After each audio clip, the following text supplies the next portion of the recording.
কত সুন্দর সুন্দর ধান হয়েছে, সোনালী কালার, এগুলা পাকবো, তারপরে সোনালী কালার হইব। কৃষকের কাছে ভালো লাগবো যে আমি 3 মাস আগে ফসল ফলাইছিলাম, এই ফসলগুলা এখন হয়েছে, মানে আমার ক্ষেতে অনেক ধান হয়েছে, আমার জমিতে অনেক ধান হয়েছে।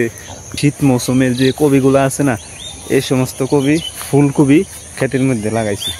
আগে লাগাইছিল আপনার একবার, তারপরে লাগানোর পরে বৃষ্টি হইয়া এগুলা নষ্ট হয়ে গেছে। তো এখন আবার লাগাইছি, অনেক দিন হয়েছে লাগায় সেরা, এই যে যত্ন করতেছি।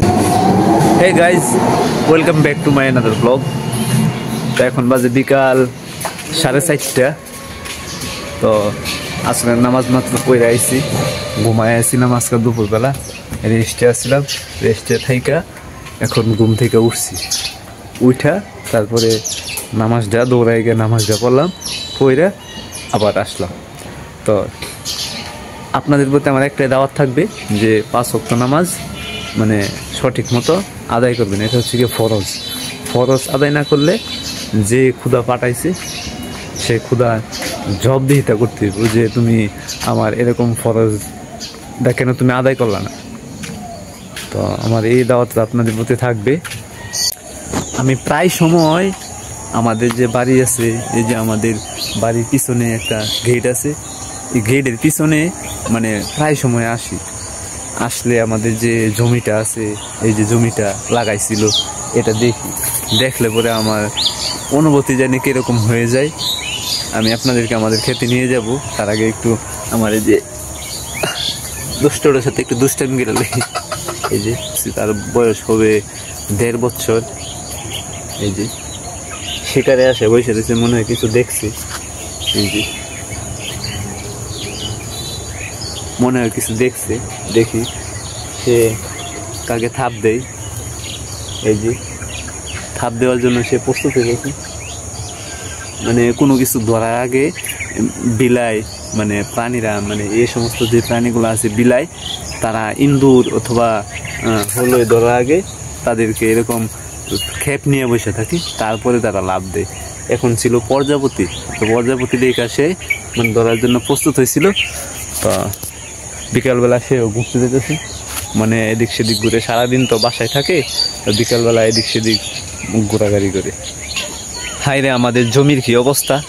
তো নাইমা দেখাইতে হইব, না নাইমা দেখান যেত না, নামতে গিয়ে আবার এদিকে অনেক উঁচা নিচা আছে, মানে জায়গার সমস্যা আছে।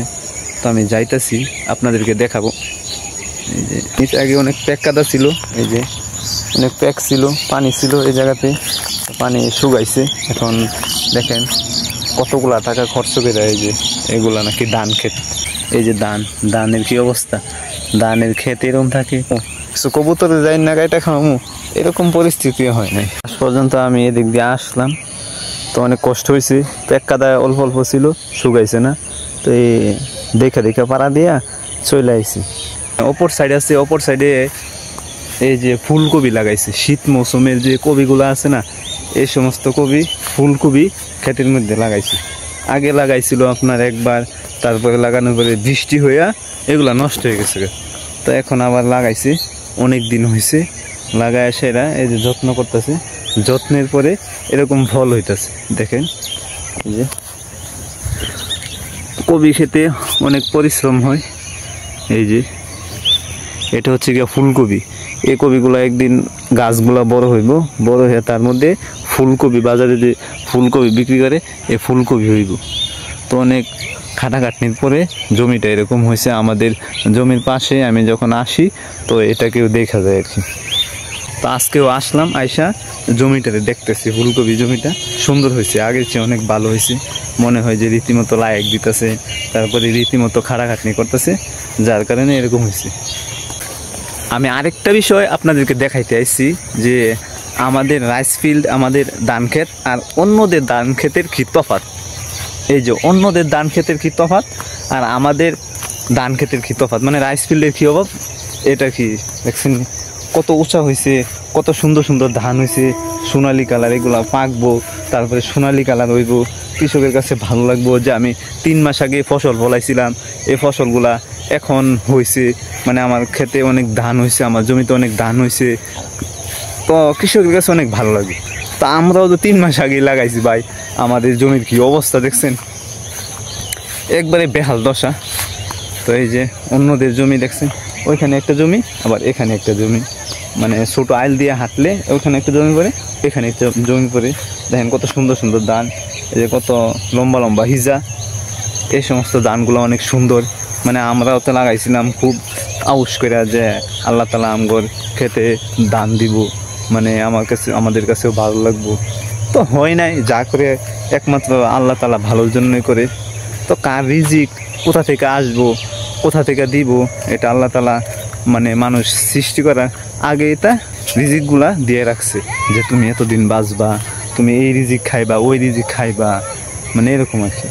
এই যে দান কত সুন্দর হয়েছে। তো ভাই আমি আপনাদেরকে আরও একটি জিনিস দেখাবো, যে আমি যখন আরও 2-3 বছর অথবা 5 বছর ছোট ছিলাম, তখন আমাদের এই গ্রামের পিছনে অথবা আমাদের মহল্লার কাছে একটা মানে পুকুরের মতো একটা গাঁত আছে। এই যখন বর্ষার পানি আসে, সিজনের পানি আসে, ওই পানির সময় নদী থেকে এখানে মাছ আসে। তো আমি এখান থেকে আমার ছোট ভাই আমি জাল দিয়ে মাছ ধরতাম। তো আমাদের গ্রামের মোটামুটি অনেক মানুষের মাছ ধরতো। দেখেন এখনও তারা আছে কত সুন্দর, এই যে বিশাল বড় এরিয়া। এটা হচ্ছে কি সরকারি খাস, কেউ বলে সরকারি খাস, আবার কেউ কেউ নিজেদের দাবি করে। অনেক মানুষ এটা নিজেদের দাবি করে কেউ টিকাইতে পারে নাই। এটা এখনও সরকারি আন্ডারে আছে। কেউ বলে মাদ্রাসার, কেউ বলে নিজেদের, আবার কেউ বলে সরকারি, আবার কেউ বলে এই ব্রিটিশ আমলে কার্ড ছিল ওই জনেরে আছে, কেউ নিতে পারে না। এখানে অনেক মাছ থাকে, আপনার কই মাছ, শিং মাছ, মানে বোয়াল মাছ। আগে অনেক ভালো ভালো মাছ ছিল, এখন তো নদীতে মাছ কম, যার কারণে এখানেও মাছ কম। তো শিং, গুলাই, পুঁটি, এরকম ছোটোখাটো মাছ যেগুলো আছে এগুলো এখানে পাওয়া যায়। তো আমি কয়েক বছর ধরে এখানে নামি নাই, ধরি নাই, আমার এক্সপিরিয়েন্সটা এখন নাই। যদি হয় যে কাউকে মানাইতে পারি চল মাছ ধরি, তাহলে আমি আপনাদের সামনে শেয়ার করব। তো যে আইল দিয়ে আমি আইছিলাম, আবার ওই আইল দিয়া বাসায় চলে যেতেছি।